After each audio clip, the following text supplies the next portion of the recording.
The following presentation is a production of Ride the Wave Media. Welcome to Let Yourself Bloom, the podcast where motherhood and ambition coexist beautifully. I'm your host, Jen Banks, and in each episode, we'll dive deep into the journey of being more than a mom. Here, we believe that you can love your children deeply and still have room to nurture your own dreams. Picture this, a life where you don't have to choose between career and family, where you can be inspired by stories of women who have boldly stepped into their dual roles. Together, we'll explore how to balance, grow, and thrive in every season of life. Our guests will share their personal stories of finding identity beyond motherhood, proving that you can hold both your family and your ambitions in your heart. We'll talk about the seasons of life, embracing our unique paths, and giving ourselves permission to bloom whenever we're ready. Whether you're a working mom of two or dreaming of a bigger family, whether you're a stay-at-home mom seeking more or a career-driven woman balancing the chaos, this podcast is for you. Listen in and let the stories, advice, and community support you in becoming the fullest version of yourself. Tune in, be inspired, and remember, you are worthy of the same love and care you give to others. Welcome to Let Yourself Bloom. Let's grow together. You're listening to the Best Birth Podcast. Today I'm here with Jody Moore of Better Than Happy. Welcome, Jody. Hi, Jen. Thanks for having me. Yes. Well, I will introduce Jody to you, and then we will go into the interview. After having her first two kids, Jody Moore struggled with work-life balance, embracing motherhood, and liking herself. As an active member of the Church of Jesus Christ of Latter-day Saints, she felt guilty for not loving the role of mother and wife, and turned to life coaching for help. The transformations she experienced not only helped her at work and at home, it strengthened her testimony of Christ, leading her to dive into learning the tools of coaching and to leave her position as a corporate leadership coach to launch her own coaching practice. Jody is certified through the Life Coach School and completed Master's Coach certification in 2018. Today, Jody has helped tens of thousands of people through her top-rated podcast, Better Than Happy, as well as her coaching membership program, The Lab. She has 4 children, ages 8 to 18, and resides in San Diego, California with them, her husband, and their French Bulldog Finn and their mini Cavapoo Milo. Wow. Today, we're going to talk about how to be better than happy in birth. Yes, I'm excited. Thank you. Yes. The first question I have is, how does focusing on your thoughts and mindset create your reality, especially as it relates to birth? I mean, it 99% creates our reality. And I think in today's day and age, we hear a lot about this topic, and I think probably most people understand, at least to a certain extent, that it does the what we're focused on, the lens through which we're taking in the world around us, is creating our reality. But I don't know that any of us appreciate to what extent that is true. That's why I say 99%. Excuse me. Sorry. I think it's 99%. I think that we are just observing the world around us, and then we are noticing what's true. But what we are doing is noticing things that support what we believe is true. So I think that it's mind-blowing how much it impacts us, and through a birth experience as well, right? That's not to say that there aren't a lot of factors that are somewhat outside of our control, but the way we experience any of those factors, and even some of what happens biologically, is a result of what's happening in our minds, which is awesome and terrifying. Right? And I feel like we know that and we've heard that, but the system is still a little backwards in, let's give you a diagnosis or let's give you treatment. Let's do all this when maybe we should be beginning with our minds and there's the power that's there. As we've done this podcast, I've learned so much about catching your mind up to your body, because your body was made to birth. Your body was made to do hard things. And then it's just catching your brain up to help you do that. Yeah, that's right. I mean, it's like, I think the most obvious example is how so commonly when somebody is struggling with infertility and then decides to adopt a baby, it's so common that they then get pregnant. right? And it's because, and in large part anyway, I believe, because of what changes in their mind. They go from worrying about and believing that they're not going to have a baby to believing that they are going to have a baby and being excited. And that's when the body is then able to do what we're designed to do in having babies. But even if it's not something quite that extreme, I had my last baby when I was 41 years old. And so I was of advanced maternal age, as they say, right? And I felt that in my body. And I was also worried a little bit about whether or not this baby was going to be okay. And was I going to be okay? And I remember just someone giving me a thought, right? A friend of mine giving me a thought. She said, I just remind myself, my body knows what to do. My body knows what to do. And that doesn't mean that there can't be problems or complications or any of that, right? But just every time my brain wanted to go to, what if this goes wrong? What if that goes wrong? What if, all the what ifs, I would just answer it with, my body knows what to do.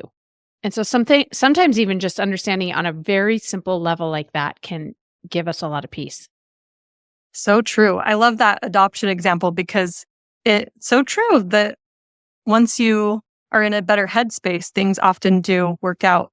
I am wanting to attempt a VBAC with my next child. And so I've been working on the mindset and the tools, and I do feel like I'm in a much better place than I would have been had I attempted it before. But it comes with knowledge and experience and just really getting yourself to that right place. So you mentioned that thought that your friend gave you. Are there any other tools that we can do to strengthen our mindset and our thoughts? Yeah, it is a practice just like anything else, right? So you can just like strengthening our muscles or strengthening our hearts or our lungs comes through like repetitive exercise. Strengthening your mindset and your ability to redirect your brain somewhere, and even just sort of your capacity to discover what would be useful thoughts. And I want to be really clear. I'm not just talking about thinking positively all the time. Sometimes, especially when we're talking about a situation like a birth, for some people in some circumstances, it's helpful to think a thought like everything's going to work out and this is going to be fine. Or like I said, my body knows what to do. But other times I find it's useful to think a thought like, it might not work out. This might not go how I hope it will go. And that would be okay. And I'm willing to try anyway. And yes, there would be pain and suffering and emotions possibly, right, on the other side of that, but I'll be okay. And so it's really personal. I just want to make sure and say that we're not here, neither Jen nor I is here to say this is the best way to think about it, but simply to know that you do have the power to think about it, and it really just comes through practice. That's such a great reminder, because I've also considered that side of things. If a VBAC doesn't work out, then it's okay if I do have another C-section, and just trying not to get so set on outcomes, but really just our mindset along the way. So that was so helpful. Yeah. What about when you did transition from your corporate job? What was your mindset shifts there? And when you felt you weren't fulfilled in motherhood, walk us through that time of your life. Yeah. So, I mean, my first two kiddos were like 15 months apart, and that was not intentional. And so I found myself very overwhelmed with having two little ones and not very much money and not enough time or sleep. And, in that phase of life, it was much harder for me than I anticipated it was going to be. And then, like you read in my bio, I felt really guilty about that because I knew that I was really fortunate and blessed that I had two great, healthy kids and a great husband. And like, I felt like I don't have any reason to be so struggling and dissatisfied with my life because this is what I want. But I really was struggling and dissatisfied. And so for me, that was an odd place to be. It wasn't like I needed a therapist. I actually did try going to a therapist, but they were like, well, I mean, they couldn't diagnose me as having anything wrong because I didn't have a mental illness or anything like that, right? And even I couldn't point to anything in my life that was wrong. I was just like, this is really hard. And anyways, so through coaching, I discovered this power of mindset, right? This like, wait a second, it's natural and healthy that as human beings, we tend towards negativity. We tend to notice our deficiencies and compare our lives and look where we're falling short. And Like all of the things that were happening for me were normal and understandable, but also optional. And again, not just my observation of my life and how hard it is to have two little babies and all of this, and not serving me. And so to me, that was like so mind blowing that I couldn't stop talking about it to everyone around me. Like I couldn't shut up about all the things I was learning and how empowering it was. And so, I was thinking as you were reading my bio, I'm like, I need to edit that so it's more clear. I actually got laid off from my corporate job. And so it was like the universe or God or somebody forced me to leave it. I didn't just go, you know what? I'm done with this. I'm going to be a coach. I got laid off at the same time I was really becoming empowered around all these coaching tools. And so it was sort of a natural evolution into starting the business that I did. And I'm so grateful today because I love it so much and it's helped a lot of people. So I love those thoughts that you get to share and hear from other people. One that I heard on a podcast was that the woman loved her children, but she didn't love motherhood. And I was stopped like, wait, what? You cannot love motherhood? Everyone yes. just seems to love motherhood. And it just seems like that's the expectation. But that was freeing for me because I didn't love motherhood. I didn't feel fulfilled by it. And so learning how to balance motherhood and something else so that I could feel fulfilled. We talk about the extremes. And I think if I was totally invested in a career, I wouldn't be fulfilled. And if I was totally at home, I wouldn't be fulfilled. And so it's that balance that we find what fills our cup, but it's going to be unique to everyone. That's so good. I can totally relate to that. I also remember, and I coach women a lot of times who feel guilty that they want to be spending time and playing with their toddlers or whatever, but they don't enjoy that. I'm like, of course not. Of course you don't enjoy playing trucks on the floor or whatever. And it's the same thing like you're saying, Jen, to like for somebody to give you permission that you're allowed to, you don't have to make that mean that you're a terrible mom, that you don't love your kids. And you don't even have to not do it. If you could be willing to do it, but let yourself not enjoy it or not do it. Like it's just so freeing to realize, wait a second, this is just not so simple and black and white as we want to make things. It's complicated and personal and dynamic. And beating yourself up and feeling bad about things, there's no upside to that. There's really not. I was just on a coaching call this morning though, and somebody's like, well, how do I stop beating myself up? I feel like I don't deserve to feel good. Or if I drop the ball in some way, or I yell at my children, or I whatever, then I should feel guilty about that. And what I showed them is like, just take a look at how that's working for you. It never motivates us to be better to tell ourselves that we're terrible.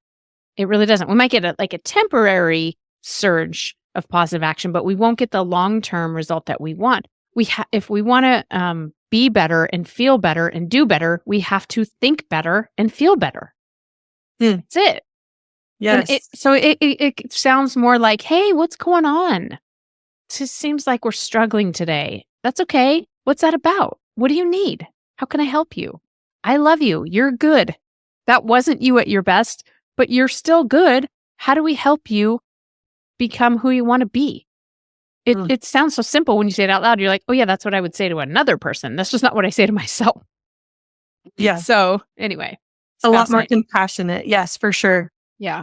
A lot of our listeners are first-time moms. Some, of course, are just seeking more child or birth education. But what impact does this have as we go into parenting? I know I went into parenting sort of trying to tell myself that I would hold on to my identity because I'd seen other moms be empty nesters and not have anything to work on. Well, as far as a mindset mentality, what would you say to new parents?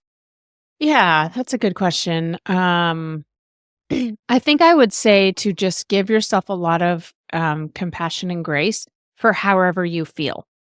I think it's easy to think that there's a right way to feel, right? Because maybe the majority of people feel a certain way, for example, when they hold that new baby and just this outpouring of love, but maybe you don't feel that right away. And it's tempting to go, what's wrong with me? And the answer is nothing. Nothing's wrong with you. And that'll be true when you have a newborn. That'll be true when you have toddlers and when you have teenagers. And you'll go, wait, everybody can't stand toddlers, but I really like them. What's wrong with me? Nothing. I was just on a call and I was talking about that I'm taking my firstborn to college this weekend for the first time. Right? So my first time having a kid leave the house, and how I anticipate that I'm already sad and heartbroken that we're at that point. And And somebody said to me, I took my kids to college last year and I didn't feel sad. What's wrong with me? We're constantly thinking that if we don't feel the way somebody else feels, something's wrong. And I just, there's no upside to that. There's nothing wrong with you. And maybe you have something like, I think chemical and hormonal imbalances are real and postpartum depression is real and all of that. Like you might need some help, but overall, your experience is just your brain thinking thoughts, and your thoughts are creating your feelings. So if I feel sad when I take my kid to college, it's because I'm thinking I'm going to miss him. I'm so sad. And if I don't, I might be thinking this is a really good thing for him. And we are probably going to get along better now that we don't live in the same house. And that's okay too. So there's nothing wrong with you. Let your experience be unique. Let it be yours. And the other thing I would say is to remember that you are responsible for meeting your needs. I think it's easy to lose yourself in taking care of a baby. And of course, we want to take care of that child. But you have to take care of your own needs. No one else is going to do it. Well, occasionally someone will come along and do something nice and it'll fulfill a need. But you don't want to be dependent on other people, even your spouse, to meet your needs. It's your job. And you may communicate with a spouse. Hey, it would be really helpful if you could help in this way, or if you could, whatever. You can communicate your needs, but ultimately you're the one responsible. And that's a beautiful thing. It's not selfish. It's not too bad that we have to do it. I think it's the best thing because we're the best ones also at knowing how to do it. So. Those are such good points. I love that you mentioned in the first one that there's no right way. We've tried to iterate that over and over in this podcast, that the best birth is going to be your best birth. It's going to look different for you. It's not that there's one right way to have a birth. It's just what is the best birth for you and how can you create that? And then your second one, to meet your needs. Oh, that is so great. I think we can't hear that enough. You know, I remember in an interview past with you, we talked about love languages and how, you know, we can't expect other people to love us a certain way. We just accept the love that comes. It's a cherry on top, and we love ourselves and meet our needs first. And then whatever everyone else does is up to them, but we don't rely on it or become dependent on it, as you said. Yeah, totally. I will not get off that soapbox any day soon. That's so good. Yes. Okay. And then shifting gears a little bit, you were diagnosed with gestational diabetes and you became pre-diabetic. Yep. And then you reversed that, right? Yeah, I have. And I still have to focus on it. But yeah, I've been, I don't know, I think for a very long time, even before I was pregnant, having babies, I think I've had issues with blood sugar up and downs, probably from eating a lot of licorice growing up and Diet Coke. I don't know. Anyway, yeah, once I have 4 children, and with 3 of those pregnancies, I had gestational diabetes. And they do say that once you are diagnosed with gestational diabetes, you have a pretty even higher likelihood of developing type 2 diabetes later in life. So it's always kind of been on my radar as something that I needed to pay attention to, but also really challenging for me. I really like sugar and sweets and eating whatever I want. So I'm going to be 50 this year. And last year I had some just kind of routine blood work done at the doctor. And he said, you're pre-diabetic. My fasting glucose came back pre-diabetic. And I was already kind of in the middle of really focusing on my health, losing a little bit of weight, just like changing my eating habits a little bit. And he said, I think we should talk about putting you on metformin, which I think I'm not here to say people shouldn't go on metformin or whatever, do whatever they want to help. I just said, give me 3 months. I want to try the changes I've made in my diet and my routine. And so he's like, okay. And at the end of 3 months, my A1C came back normal. So that's pretty exciting. I will just say to anybody experiencing gestational diabetes, or if you ever do, or maybe you have in the past, I do think that the information, at least that I was given by the medical industry, is limited. It's not wrong. It just felt very like, and I don't blame them. I think they have to get to a lot of people and they don't have a lot of time, but there's a lot that you can do to help heal your own body and to reverse that insulin resistance. And you're not destined to get type 2 diabetes. I really wish that someone would have told me that. And that with simple changes, and I still do eat sweets and things at times. So you don't have to be extreme about it.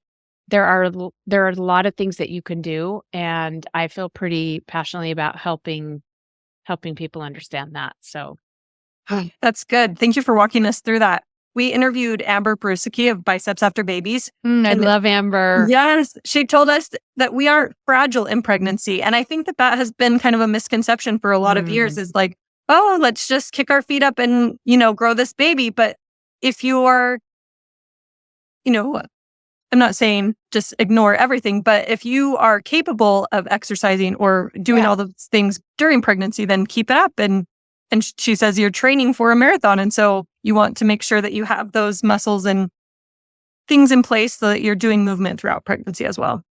It's so good. Yeah, it's true. I mean, our bodies are amazingly capable.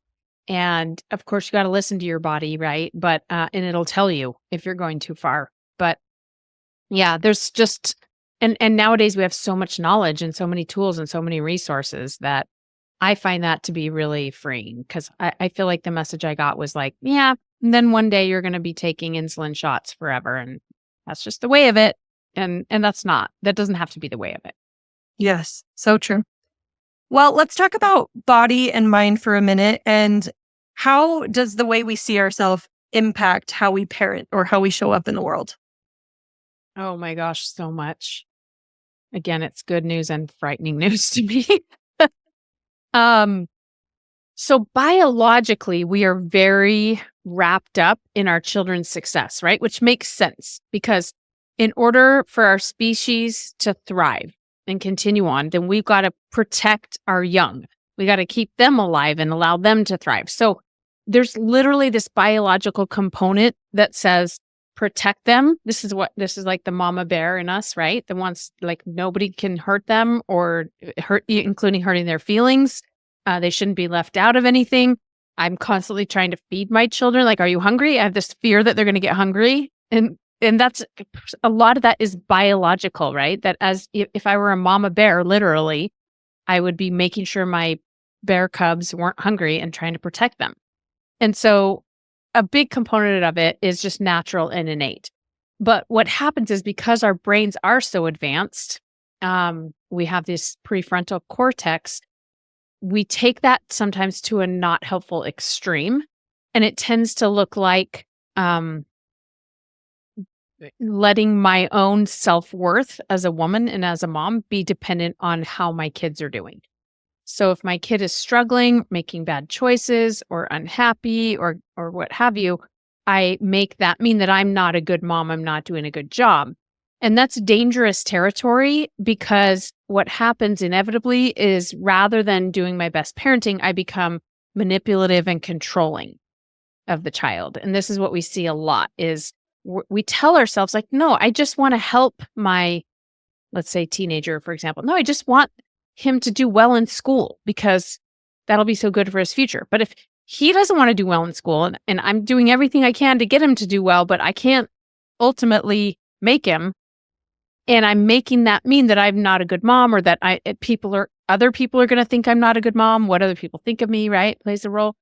Then I start trying to control the child, and it just usually always backfires. It puts distance in our relationships with our kids, makes us crazy, makes them crazy. And so it's not a win. So overall, one of the most important things I think that we can do as parents and as moms is to work on loving ourselves unconditionally, validating ourselves, being confident, remembering that we do both a great job as moms and a terrible job. And it's okay. That's the way of it. I have a t-shirt that says world's okayest mom, because I can't believe I'm such a great mom, but I can believe I'm a great mom in some ways on some days, and I'm not a great mom other ways and other days. And that's okay. That's the way of it. And I will keep trying my best, and my best will be great and sometimes not great. So from that place, then I can parent my child without my own agenda of trying to feel good about myself. I can still hold my kids accountable when I feel it would serve them best. I can still offer them guidance and have rules or whatever, but not so that I can feel better, only because that's genuinely what I think would be best for them. And so that's the ideal, and that can take some time, but that's what we're aiming for. I love that. I love turning it back on us because it is really within our control to love ourselves. And it's not within our control to have our children make choices. And as we separate ourselves from that, we'll feel better, they'll feel better, no controlling. You'd say all the time, I wish we could control people, but until we figure out a way, this is the way. That's right. Turns out we're not supposed to, I don't think. So, right. So true. Well, we've talked about biology and psychology a little bit. How can this, okay. How can this shape our emotional experience, especially during childbirth or other intense emotions? Yeah. So, for a long time, I've been out there trying to explain to people your thoughts are creating your feelings. So that's the psychology part, right? What you're thinking about literally creates what you feel emotion-wise in your body. And same for me. That's true for all of us. And that's just so mind-blowing to understand because there's billions of thoughts available at any given time. And you are allowed to feel any emotion you want to in any situation. But lately, I've started adding this component where I remind people that there is also biology, right? Psychology being your thoughts, biology being chemistry in your body, physiology of your body. And especially during pregnancy, right? Our hormones are changing in childbirth. Hormones are changing. And so sometimes we're just grumpier for no reason, or we're worried or anxious or whatever. And that can be hormonal. So meaning rather than it starting as a sentence in your brain, it's starting as some kind of chemical in your body. And then it may turn into thoughts and you might find yourself spinning in worry or things like that. But it started in the body instead of starting in the mind. And that's real. And ideally, we want to address the appropriate problem with the appropriate solution. But I guess I just want to be clear that working with a doctor or a clinical expert can be really helpful and valuable in some circumstances. What's always helpful and valuable to everyone is paying attention to the psychology. Because even if I have a biology component that I want to address, I still need to pay attention to the psychology component. That's true for everybody, I guess, unless you're in a comatose state and not having conscious thinking. But for everybody else, psychology is always going to matter. Sometimes also there's biology at play. Yes, that's a good distinction and a good foundation to see how they're connected. Mm-hmm. It's fascinating to see, kind of going back to what we were talking about at the beginning, different studies where people have used their mind to influence their biology. And I remember one study that I read about where these men were tested at their current age, and then they were taken to this place and said, okay, you're going to act for this week as if you were 10 years younger. And they brought their old work badges, they wore clothes that they would have worn then. And at the end of a week, they tested them and they really did measure in so many different areas that they were younger and in better health. So it's just fascinating that they do play a part. And like you said, we can always work on our mind. In even the most skeptical of persons saying that they don't believe in that stuff, it's woo-woo or whatever. There is the placebo effect, right? In every medical study, they have to have a placebo sample as well because of the power of your mind. If you think you're taking a pill that's going to help your body, the odds of your body improving go up significantly. So yeah, it's just fascinating. Oof. As a mother, how have you taught these tools to your children? I don't know if I've done it well, to be honest. I always think that first and foremost, my job is just to understand it and live it because I'm modeling it without realizing it. They're watching us and they're picking up in little subtle ways on the way that we respond to the world around us, to the way we think about ourselves and treat ourselves, and just in little subtle changes in our tone, etc. And so that is the primary way that I have tried to teach it to my children. But I also do let this inform the way I speak to them. So I don't ever just start coaching my kids, and I don't tell them you shouldn't think that, that's not a good thought, or anything really direct and over the head like that. What I do instead is, again, if one of them is talking about a situation where they're struggling, maybe with friends or what have you, occasionally when appropriate, after empathy and compassion, I might say something like, how do you feel when you think about it that way? Because sometimes for me in a situation like that, I prefer to think this, and I find that to be really helpful. So, offering little tidbits as well as sharing my own examples, especially as my kids have gotten older. With my teenagers, I'll share with them a story about what I remember when I was moving and I was really scared to leave my friends and go to a new place. And a friend said to me, "You're a great person and you'll attract good people because you're good." And it just gave me such peace to think that.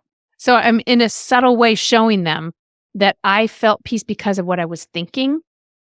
And that seems to work well for them. The other thing I will say with my younger kids is emotions. They're still learning. They have all the emotions of an adult, but they don't have the same brain, first of all, as an adult, and they certainly don't have the skills to regulate. But I've found, and I've had some kids that get really anxious, even at really young ages, and just helping them process the emotion instead of trying to talk them out of it has been really helpful for us. So, for example, my child might be upset, crying about something, scared about something, and I'll say, "Oh my gosh, I can see that you're so scared, or that you're really worried about this. That's totally valid." I try to validate it. I just genuinely say, "That's so valid. You know what? I feel scared too when I'm going to do something new or unknown. Or just sometimes I feel scared for no reason. It's okay. I'm so sorry that you're scared." And then I help them breathe. I'm like, "Let's just take some deep breaths. Breathe in." And we both breathe in through our nose, and I'm like, "Breathe out." And I have them do it 3 or 4 times, and I do it with them. And I just say, "I'm so sorry you're scared, but it's okay to be scared." And then after they kind of settle down, I might give them some new thoughts to think, right? I might offer them some thoughts. But I really do think that just teaching our kids how to be with emotion and how to self-regulate through breathing and relaxing. Again, there can be extenuating circumstances when there's something biological happening, but a lot of the time it's just a psychological processing of emotions. I love those 2 examples that you shared. First, that we're not trying to explicitly throw this way of living on them because, as we mentioned before, if it's your agenda, they're not for it. And so if you just if you just live and exemplify it, then maybe they'll pick up on it if it serves them or if it's helpful or useful at the time. And then secondly, to just help them navigate through their emotions and recognize and name them and feel them. So great. I feel like we are making gains in the right direction with emotional parenting and all of those things that maybe our parents didn't know when we were being raised. Yeah, I think so too. Well, thank you, Jody. I would have loved this interview with you. We usually share resources at the end. Are there resources that you would like to share with our listeners about coaching and thought work and help us to prepare those brains for pregnancy? Also share your website too. Okay, thanks. Yeah, I mean, if anybody is interested in practicing what we're talking about here in terms of managing your thinking and being more aware, a lot of it's just about awareness of what's real in the world versus what's my interpretation of what's real. I always offer a free complimentary coaching workshop that they can come and check out at jodymoorer.com/masterclass. And we offer different topics and different styles of things, but I'd love for people to come and try something free if they're interested. And you already mentioned my podcast. There's lots of resources there at Better Than Happy. So good. Thank you, Jody. I know I've benefited from your coaching program, being in the lab, and you're just so generous with all of the knowledge. Once you're in there, you have access to everything. And so I just love that about you and how Thank you. I've learned about mindset from you. I love it. Thank you so much. Yeah. And if people come to that free class, we'll tell them all about the lab if anybody's interested. So, okay. Thank you. Have a Bye. fabulous Thanks, day. Jen. Thank you. Yeah. You too. Bye. Thank you for joining us on Let Yourself Bloom, where we embrace the beauty of balancing motherhood and ambition. I hope today's episode has inspired you to nurture your dreams while being the incredible mom that you are. Remember, it's not just about finding balance, it's about thriving in all aspects of your life. If you enjoyed today's conversation, be sure to subscribe, leave a review, and share this podcast with other amazing women. And if you're the kind of person who loves to watch podcasts, you can find this podcast on my YouTube channel at LetYourselfBloom_ with Jen Banks, or on the Ride the Wave Media Podcast Network YouTube channel. Remember to stay connected with us on social media at LetYourselfBloom_ with Jen Banks, and join our community to keep blooming together. Until next time, keep dreaming, keep growing, and let yourself bloom.